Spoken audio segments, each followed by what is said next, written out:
together and to recall what we were doing in the previous lecture. We had looked at the idea of a pole, and we had considered a situation where the Laplace transform has a single pole, right?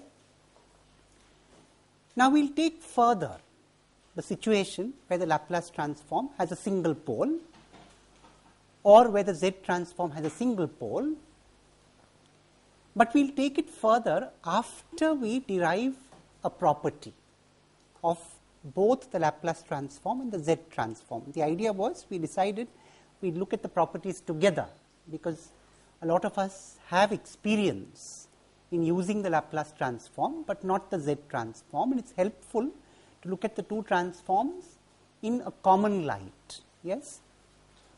So we shall establish the property of differentiation. Yes. What happens when we differentiate the Laplace with the Z transforms?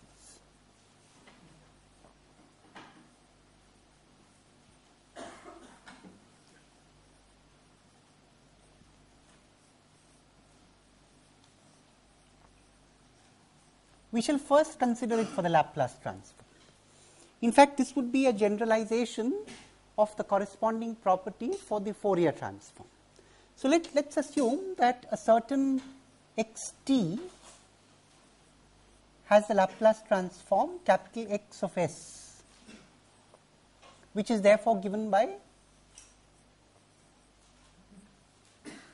minus infinity to plus infinity integral xt e raised to the power minus st dt with a certain ROC. Let us call the ROC R, script R. Now let us consider the derivative. So we will start on the side of the Laplace transform. We will consider the derivative of the Laplace transform with respect to S in the same region of convergence, which means we assume that the Laplace transform is analytic, or at least definitely has derivatives in the region of convergence. Yeah, so it is more than just convergence by itself, it has a derivative which also converges. Yes, and normally that is the case. In the region of convergence, in almost all Laplace transforms that have a useful purpose to serve, the Laplace transform is analytic in the region of convergence, so it has an infinite number of derivatives in the region of convergence. So when we take the derivative of this side, we shall have dxs ds in the same ROC is integral minus infinity to plus infinity. Now you see, I will take, when you take the derivative of this with respect to S, it is only this which is affected by the derivative. So I can take the derivative into the integral sign, and we have minus t xt e raised to the power minus st dt. And this, as you can see, is the expression for the Laplace transform of minus t xt, right? Another way of saying it is, if I take the negative of the derivative here, then this would be positive here. And therefore, we may write down the Laplace transform of t times xt is the negative of the derivative of the Laplace transform with respect to S in the same region of convergence. All right, the region of convergence is the same. Let us substantiate this with an example.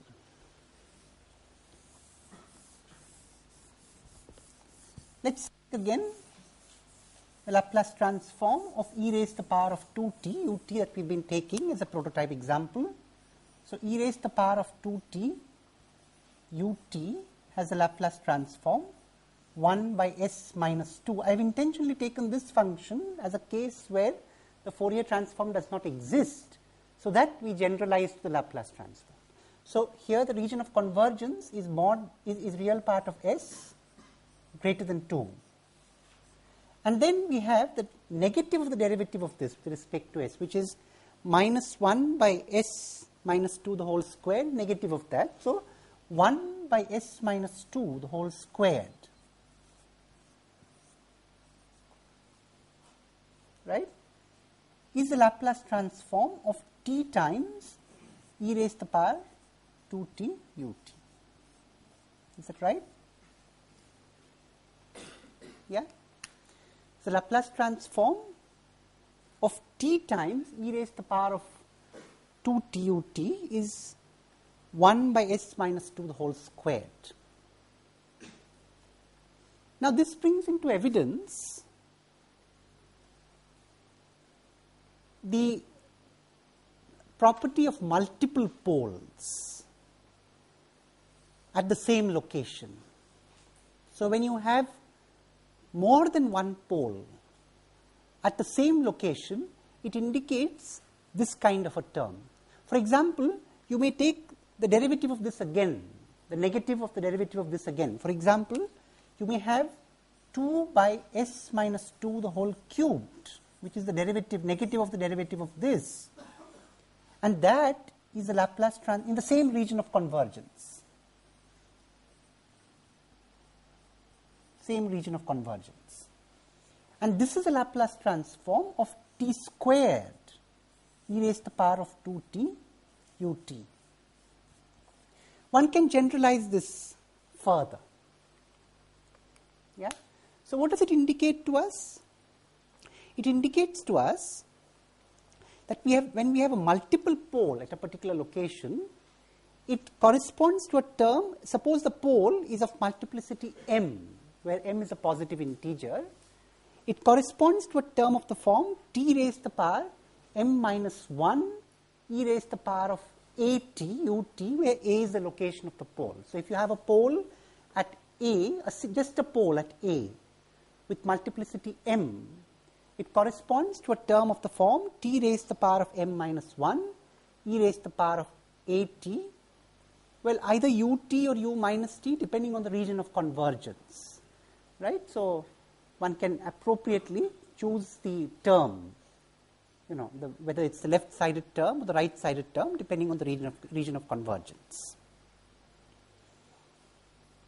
In fact, from here itself I can make a neat generalization. Let us write that down. Let us write down a precise generalization here. It is very clear that t raised to the power of m e raised to the power at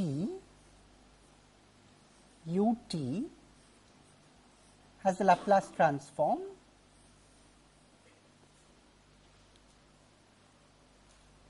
m minus 1 factorial divided by s minus m factorial. Yes, I am sorry, m factorial. That is correct. M factorial divided by s minus a raised to the power m plus 1 with a region of convergence, real part of s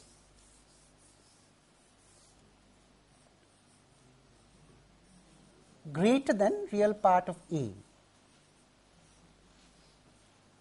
Is that right? And on the other hand, we may write the same kind of an expression for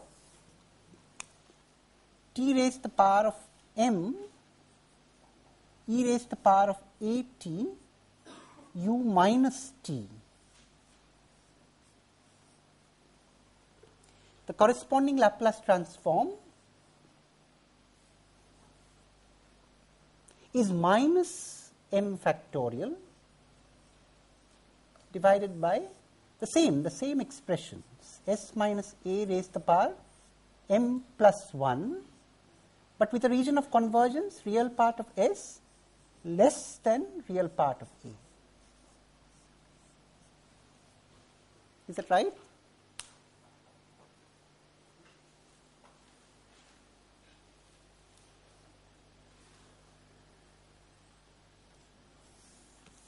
Now, we shall establish a corresponding property for the Z transform, which would be very similar in nature.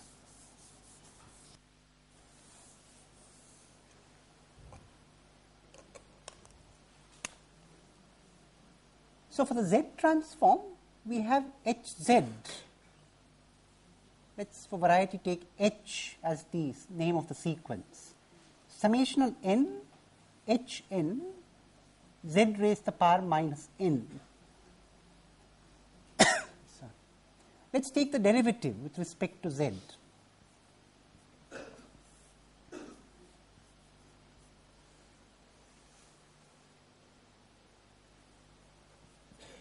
That summation on n. Now, here the region of convergence is R, some R. And in the same region of convergence, we take the derivative. The concept of analyticity carries over to the Z transform. Normally, for most useful Z transforms, the Z transform is not just convergent, but also analytic in the region of convergence. Yes. So, now we have, now let us take the negative of the derivative right in the beginning.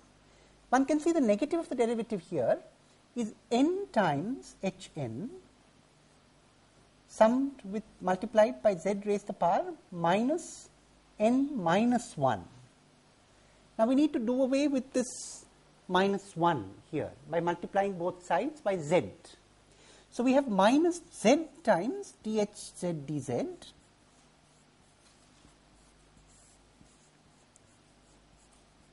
is summation on n times Hn, Z raised to the power minus n, which implies, of course, all this in the same region of convergence. The same region of convergence. So, that implies that Nhn has the Z transform given by minus Z times dHz dZ. Assuming that Hz is the Z transform of Hn. So, what does it mean? Each multiplication by n is equivalent to a derivative with respect to Z followed by a multiplication by minus Z. Yes? Let us illustrate with an example. So, we had alpha raised to the power of n, un, with the Z transform given by 1 minus alpha Z inverse with a region of convergence mod Z greater than mod alpha.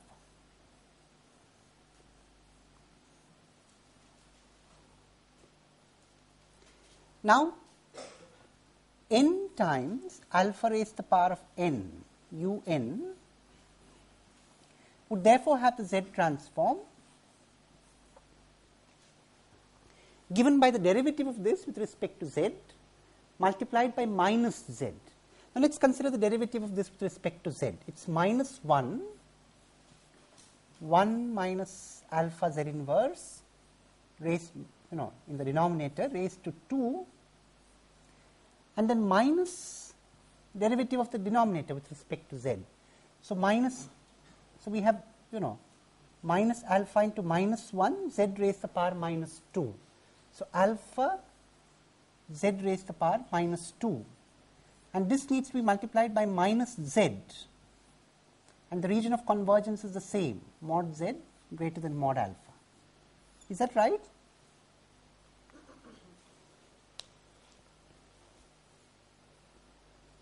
Is that correct?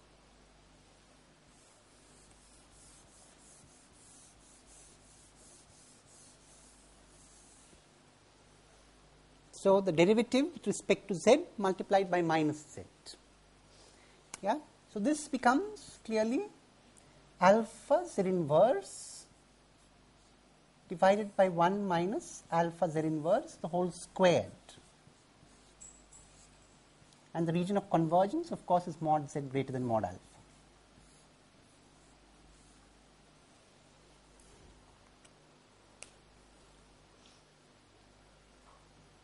One can take this further. So, for example, one might find the Z transform of n squared alpha raised to the power of n un by taking the derivative of this with respect to z and multiplying it by minus z. And one can recursively develop an expression for situations where there are multiple poles at z equal to alpha.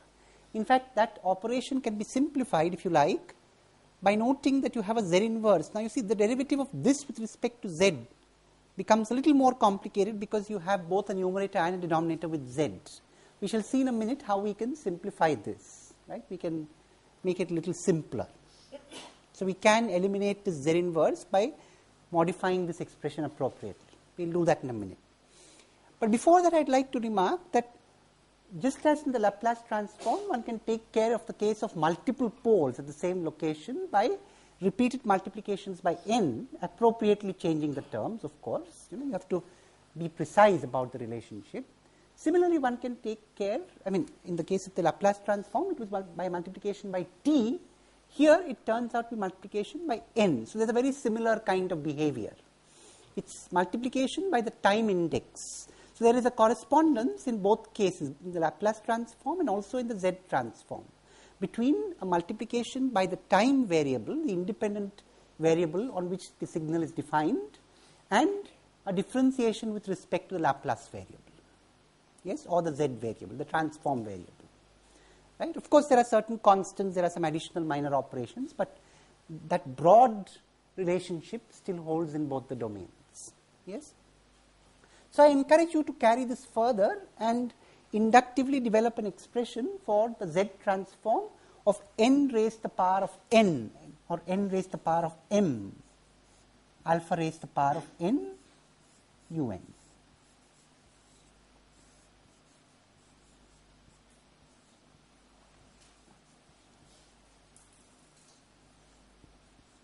Okay.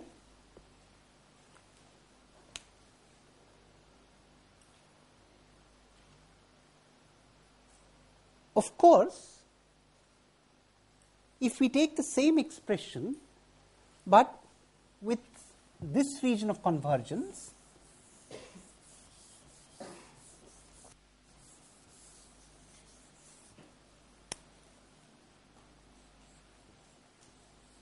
then the corresponding expression here becomes minus alpha raised to the power of n u minus n minus 1.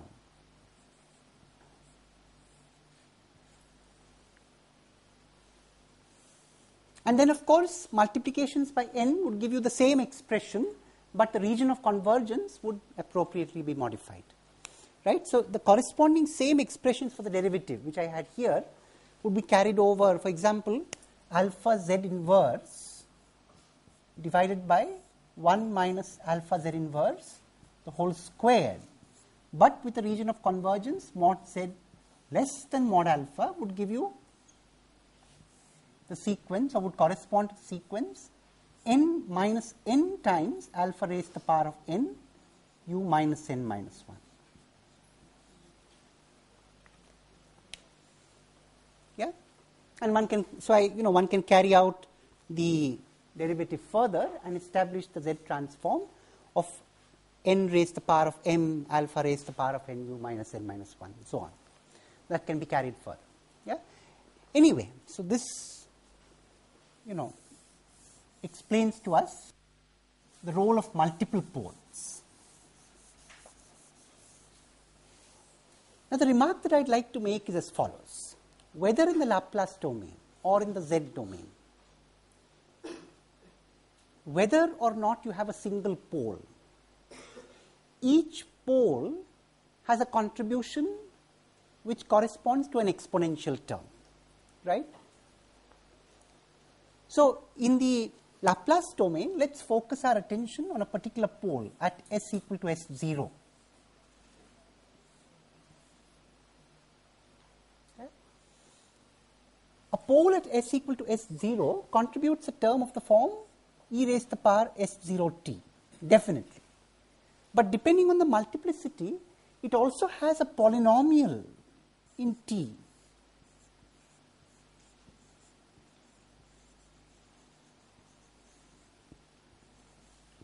So, in general, a term of this form corresponds to a polynomial in t multiplied by e raised to the power s0t. Is that right? And similarly, in the z domain, a term of the form 1 minus alpha z inverse, I mean that's more, it's the same thing really, it corresponds to a pole at z equal to alpha, right? A term of this form 1 by 1 minus alpha z inverse raised to the power of n corresponds to a polynomial in n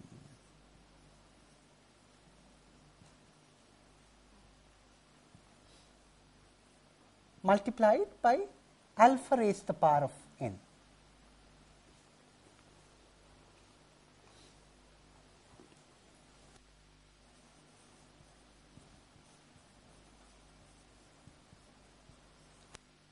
Now again, whether this should be taken on the positive side of the t-axis, the negative side of the t-axis is decided by the region of convergence. And similarly here, whether this should be taken for positive n or for negative n is decided again by the region of convergence. In this case, if the region of convergence is to the right of s equal to s0, then we happen to take the positive side of t. And if it is to the left, we happen to take the negative side of t. And similarly here, if the region of convergence is to the exterior of the circle, including alpha, z equal to alpha, so if it's exterior, it corresponds to the positive side of n or to the right sided sequence. If it's to the interior of the pole, then it corresponds to the left sided sequence. So these are the general principles that one must remember in finding an inverse, because now if we understand this principle properly, it gives us a universal principle for inverting a Laplace transform or a Z transform, which is a ratio of polynomials respectively in S or Z. Let's understand the concept a little better. Suppose, for example, as is often the case, we have a Laplace transform or a Z transform where the degree of the numerator in the variable is less than the degree of the denominator. If that's not the case, we'll take care of it later. But for the moment, let's assume the degree of, so we'll assume that either Hs or Hz or Hz, yeah,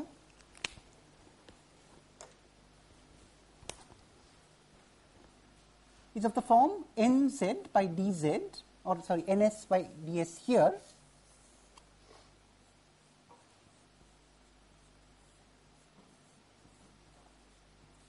and nz by dz here. In both cases, the degree of n is strictly less than the degree of d in both cases. Now, degree in the appropriate variable. For example, here the degree is in S.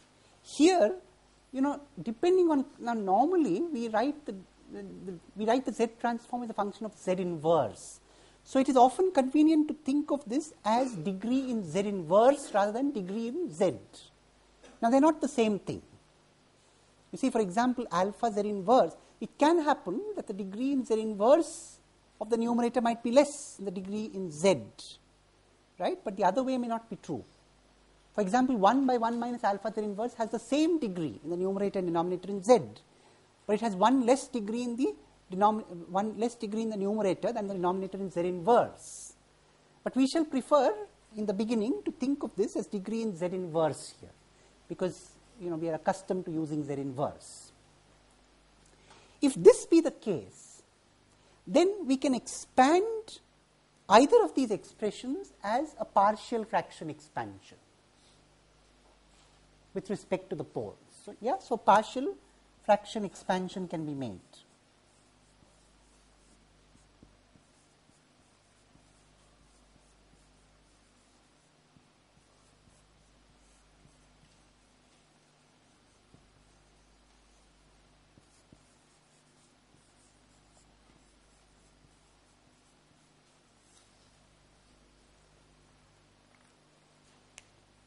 all right.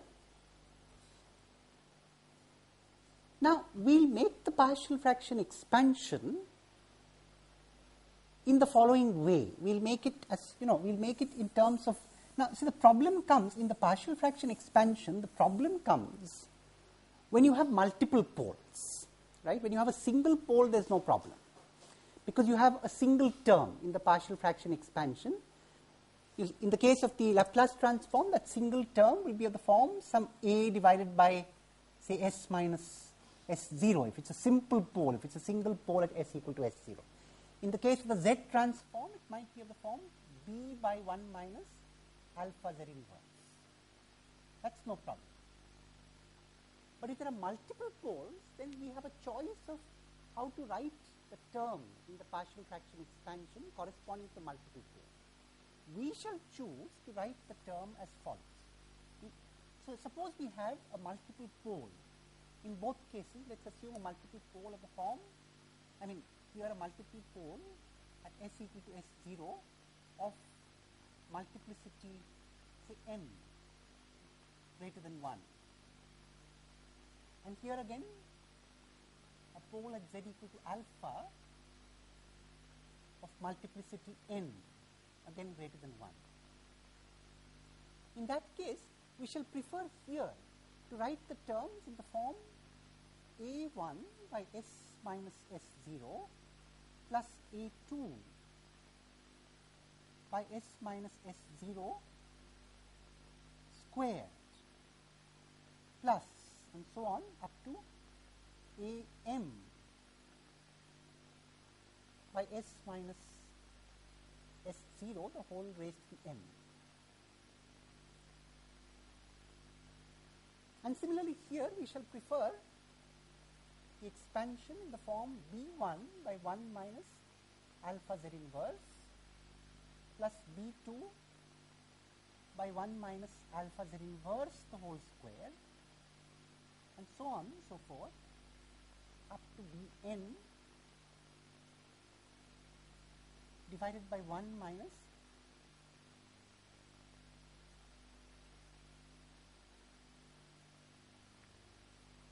right. We prefer this form of the partial fraction expansion.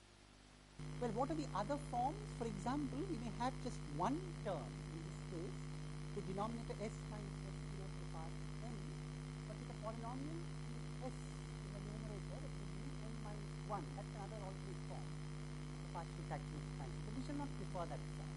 We shall prefer this form of partial fraction expansion, and similarly for z transform.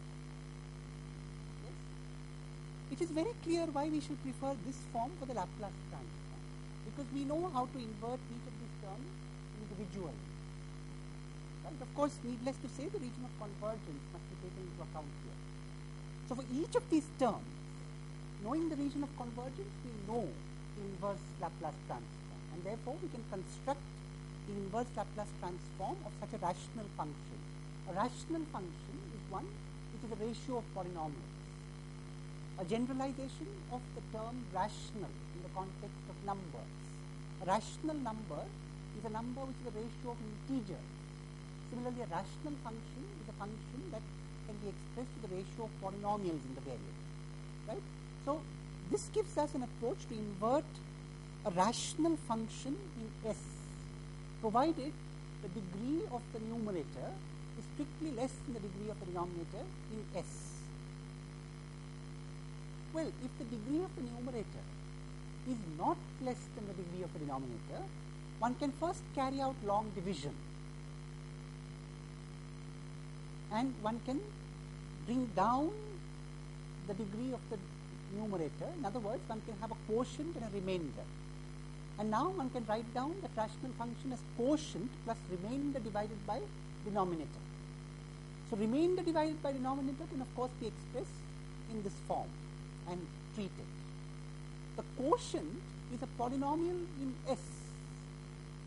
Now, what is the inverse Laplace transform for polynomial in S? What is the inverse Laplace transform for constant? Well, what is the inverse Laplace transform of 1? An impulse. Just as the inverse Laplace transform of the inverse Fourier transform of 1 is is an impulse in time, the inverse Laplace transform of 1 is an impulse, right? Now, we shall now see what happens when we multiply the Laplace transform by S, right? That's a property that we shall establish to take care of the other terms in the polynomial. And similarly, let's look at the Z transform. Here, we are not yet quite done, because we know how to invert this term, but at the moment we don't know how to invert this term, because the term that we are familiar with is a term of the form alpha Z inverse by 1 minus alpha Z inverse whole square. We don't know what happens when we multiply by Z. So now we need to work out, both in the Laplace domain and the Fourier domain, the effect of multiplication by the Laplace variable. It's a kind of dual operation. Yeah? So when we multiply it by t or by n, it resulted in some kind of differentiation. So we expect that some kind of a similar operation, when done in time, would result in multiplication by S or multiplication by Z. Let's look at, so what we'll do now is to take care of the other terms in the Z domain, and also to take care of the quotient part here, yeah, and in fact also the quotient part here. In case the degree of the Z transform numerator is greater than the degree of the Z transform denominator, there will be a quotient which is a polynomial in Z, followed by this remainder divided by denominator, which can be expanded in this way. So we, in one shot, we shall take care of the quotient in both cases and these other terms in the Z transform. Yeah. So let us investigate what happens when we multiply by S, and for that purpose we shall write down the expressions once again. So we have, you see, let's look at the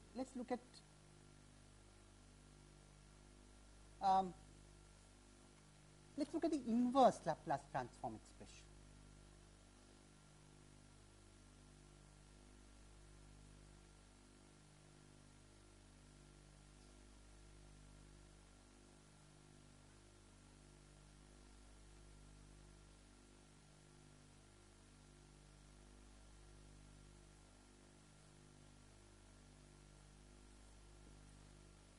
Recall that this means an integral over any vertical line in the region of convergence, right? V is a vertical line in the region of convergence.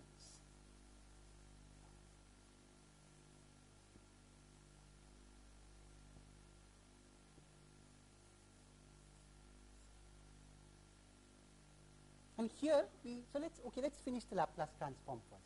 Suppose we take the derivative as we expected. Suppose we take the derivative of xt with respect to t. Let the ROC be R, all right? The derivative of xt with respect to t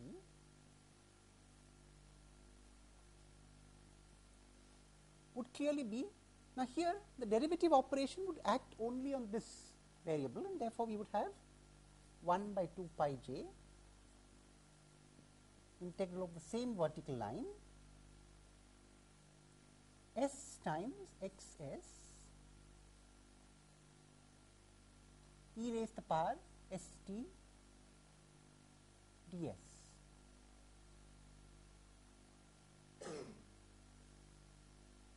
V is the same vertical line.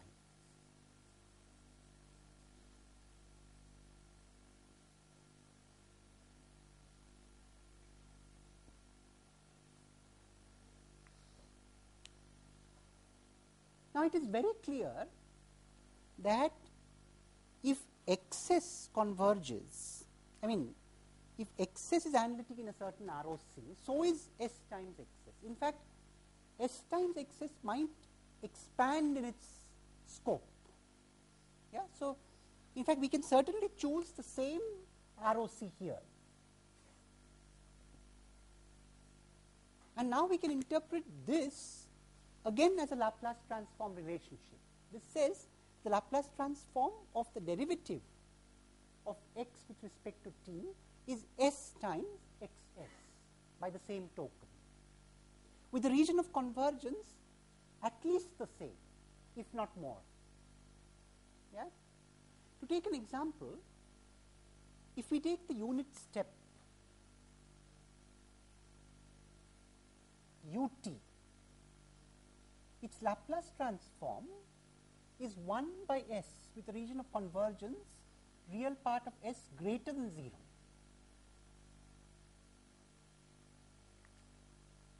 But if we take the derivative of this, yeah,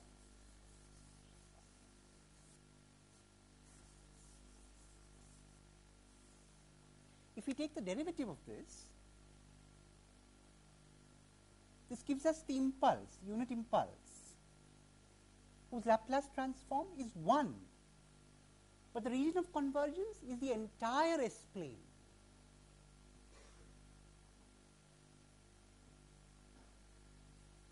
That is very easy to see, because integral delta t e raised to the power minus st dt is equal to 1 for all s. This operation of integrating the impulse, what does the impulse do? It simply picks up the value of this function at t equal to 0, and that happens irrespective of s. For all finite s, this converges. So the region of convergence can actually expand, but definitely this part has been included in the region of convergence of the derivative, right? So region of convergence is at least the region of convergence of xt, if not more. So it's a very simple relationship. That means now we know what to do to handle polynomials in S. Well, the term, so you see now, of course, 1 corresponds to the impulse. S would therefore correspond to the derivative of the impulse, a doublet. S squared would correspond to the derivative of the doublet. So the singularity functions, right? So if you have, if you do happen to have a situation where the degree of the numerator of the Laplace transform is greater than the degree of the denominator and the Laplace transform is rational, then it means that the quotient part corresponds to a linear combination of these singularity functions, the impulse, the doublet, the derivative of the doublet, and so on, right? What happens in the Z transform? Let's see. So by a similar token, we expect that there is going to be some kind, you see now there is no, in sequences there is no derivative, there is no notion of derivative. So there could be some kind of, it really means that, either you have to look for a difference or you have to look for a motion. In fact, let's see, suppose we multiply, let's investigate what happens when we multiply the Z transform by Z raised to the power d in general. So let us consider Z raised to the power of dxz, where xz is the Laplace transform of xn. So I will straight away write down Z raised to the power of dxz is summation of n xn Z raised to the power minus n plus d. Yes? So that becomes, now I can rewrite this. You see, now we can write, let's put the variable n minus d equal to m. Sorry. Now when n runs over all the integers, m also runs over all the integers for a fixed d, right? So we might rewrite this as summation on m x raised to the power m plus d z raised to the power minus m.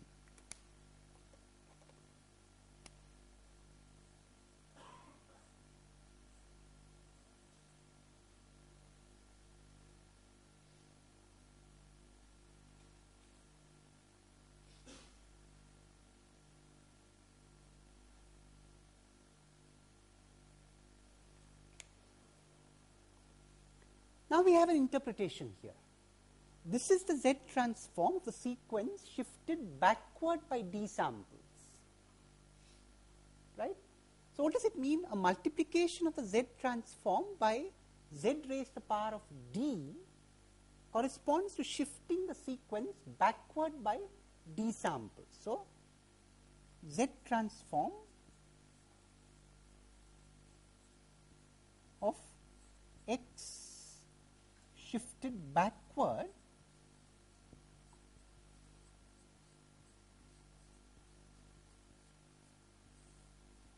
by d. Of course, d must be an integer. D must be an integer. It could be a positive or a negative integer. If it's a positive integer, it really means the sequence has been shifted backward. If it's a negative integer, it means it's been shifted forward by mod d. Right? So, for example, if d happens to be minus 2, it means the sequence has been shifted forward by 2. If d happens to be plus 2, it means the sequence has been shifted backward by 2. And now, for example, we are in a position to write down the inverse Z transform of a term of the form a constant divided by, so let us consider a term of the following form.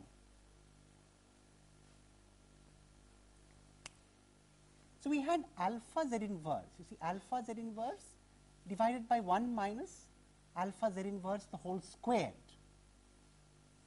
This corresponded to n times alpha raised to the power of n, of course, depending on the region of convergence. So, okay, let us take the region of convergence. Mod Z greater than mod alpha. If this is the region of convergence, it would correspond to n alpha raised to the power of n un, right? And therefore, now if I multiply this, so you see the Z transform and the Laplace transform can both be seen to be linear transforms. So, if you think of the Laplace transform or the Z transform as a system which maps the signal or the sequence to its transform, both these systems are linear. The proof is very simple. I shall not repeat it because we have done a similar proof for the Fourier transform. It is almost the same kind of a proof, right. So, I leave it to you to prove that both of these transforms are linear, right, in the thinking of them as a system. Now, if they are linear, then if I multiply this by some b here, this would also get multiplied by b. And now, if I wish to remove the Z inverse here, I will multiply it by its equivalent to multiplication by Z, right. So, removal of Z inverse means multiplication by Z. And what does multiplication by Z mean in the time domain? Shifting backward by 1 or replacing n by n plus 1. Yeah? So, what do we have here? The expression b n plus 1 alpha raised to the power n plus 1 u n plus 1.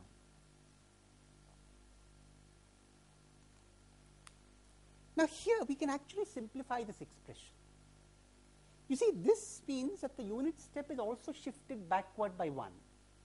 But what is the value of this term at n equal to minus 1? N plus 1 requires the value 0. So, therefore, at minus 1 there is no point really. So, instead of writing un plus 1 here, we could as well write un. It makes no difference. So, we might as well write un here. It is the same sequence really. Is that right? Yes. Now, you can carry this. So, now you have a term of the form a constant divided by 1 minus alpha Z inverse the whole squared. Now, you can similarly carry this argument further to develop the inverse Z transform of a term of the form a constant divided by 1 minus alpha Z inverse raised to the power m, where m is a positive integer, right. You can carry it forward by successively differentiating this with respect to Z, and every time you, of course, when you differentiate with respect to Z and multiply by minus Z, it amounts to multiplication by n. But then you may need to remove some Z's in the numerator, which you can do by shifting the sequence appropriately. So, if you keep doing this step by step, you shall be able to get the inverse Z transform of a term of the form a constant divided by 1 minus Z inverse raised to the power m. Is that right? Further, what can we do with a polynomial in Z? It is very simple. In the case of polynomial in Z, the inverse Z transform is extremely simple. Let us take an example. What is the inverse Z transform of 1? Well, as expected, the inverse Z transform of 1 is the unit impulse. In fact, we can see that by taking the Z transform of the unit impulse sequence. Summation of n, delta n. In fact, you see the whole beauty of sequences is that sometimes the whole operation of sequences is much neater than the operation on signals. So here, this is actually a neat summation, and it has only one term, the term at n equal to 0, which is 1. So it simply picks up z to the power 0, that is 1. And here the region of convergence is the entire Z plane.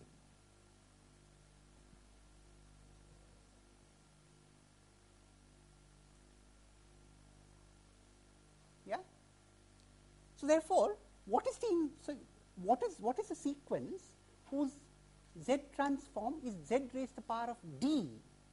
It's simply the impulse sequence shifted by D. So therefore, delta n plus D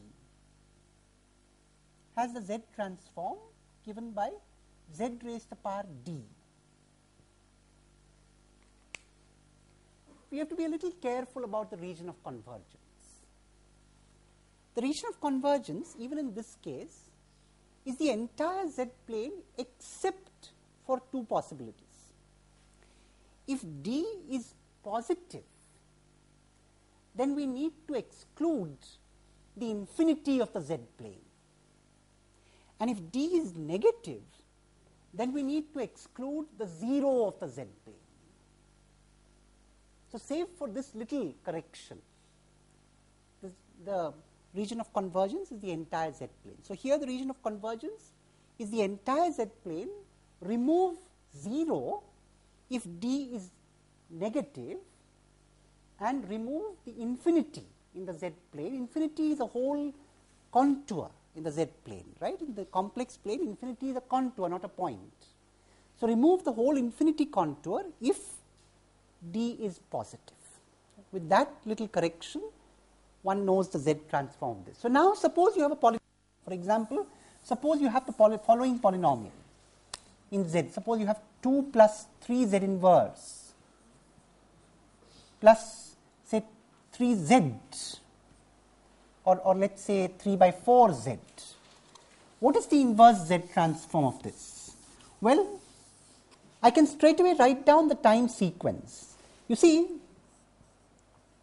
firstly it is very clear that it is a sum of impulses, it is a finite sum of impulses. That means there will be some set of non-zero points in the sequence.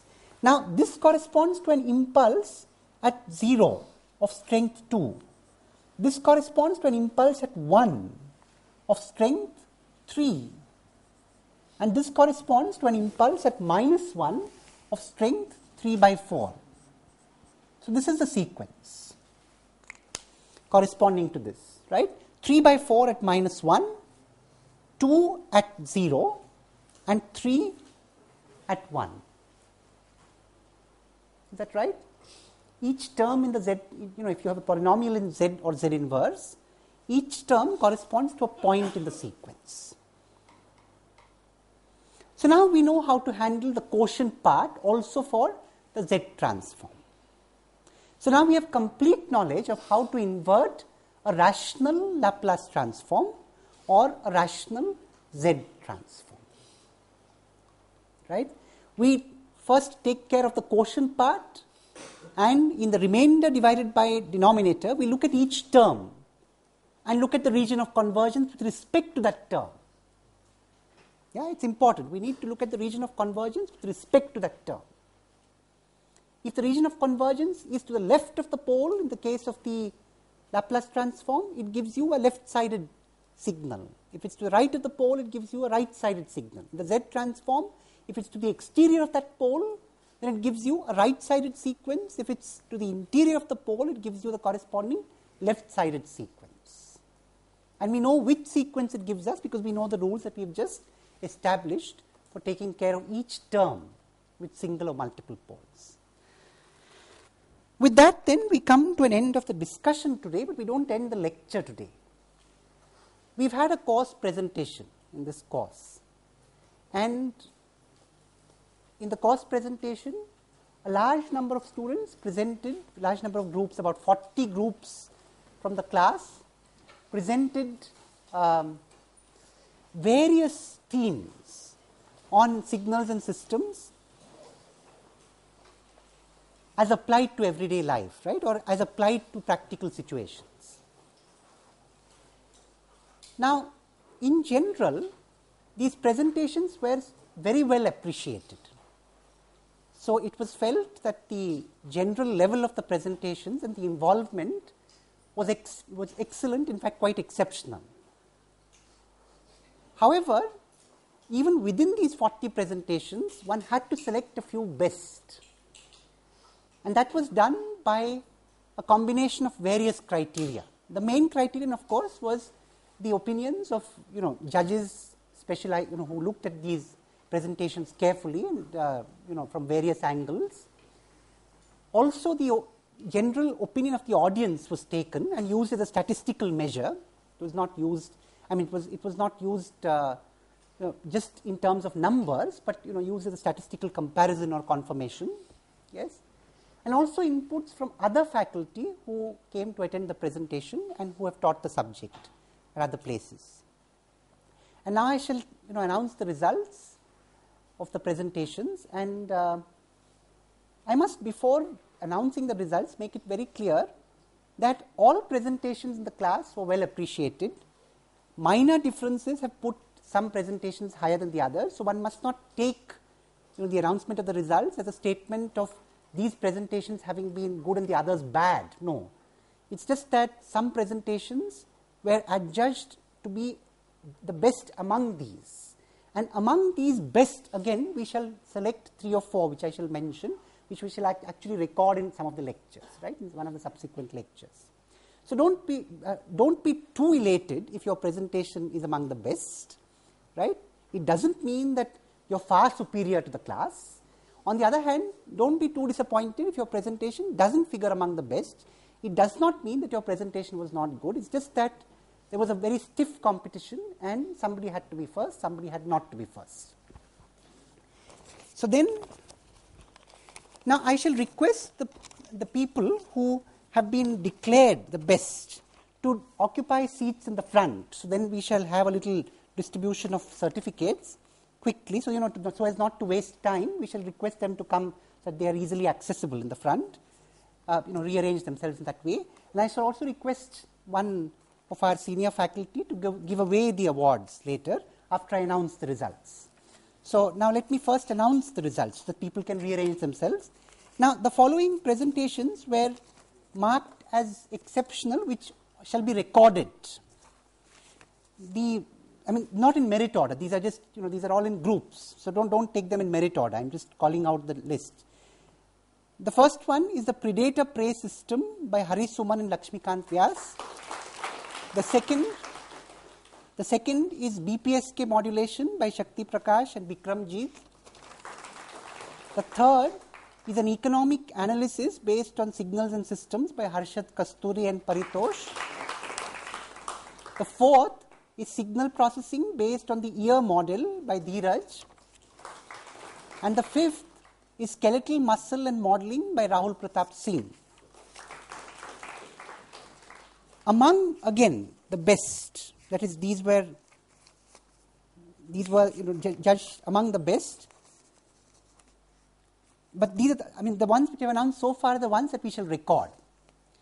Now, these are the ones that were also adjudged among the best. Analog to digital and digital to analog conversion by Ameya. Phase lock loops by Abhijit Bhorkar and Ankit Kulin. Demonstration of control systems using the servo mechanism by Abhishek Shadangi and Nirmesh Mehta. Noise signals in amplifier circuits by Apurv Gautam, Rupesh Mishra and Anshul Saxena. The modem as a system by Amit Godhavat, Nikhil Shetty and Vijay Iyer. The cryptographic system and its applications in CDMA by Abhinav Kumar, Gopi Vikrant and Harpreet Singh, Saluja. The Roads Traffic Adaptive Control System by Devendra Kumar Baghel and Hemant Singh. A system to convert optical signals to digital signals by Yogesh Gupta and Animesh Behera. Right? So now I shall request Professor Anjanelu to do the honor of giving away the certificates of excellence to the awardees. The awardees are not exactly in the same order that I have called them out, so please be alert and let us not spend too much of time on the process of award. So please be alert when your name is called and please receive your award, certificate. These are certificates of excellence. We also of course have certificates of participation for every participant. I shall give them out in a subsequent lecture. So now I'll just call out the names. All right. Okay, mic please. So, so first let's give Professor Anjanelu a big hand and thank him for accepting our invitation to be the guest of honor today to distribute them. Now I call upon the names. I'll request you to come in quick sequence to receive the certificates. Animesh Behera, come in. Harshad Kasture, come in queues that it's faster. Paritosh,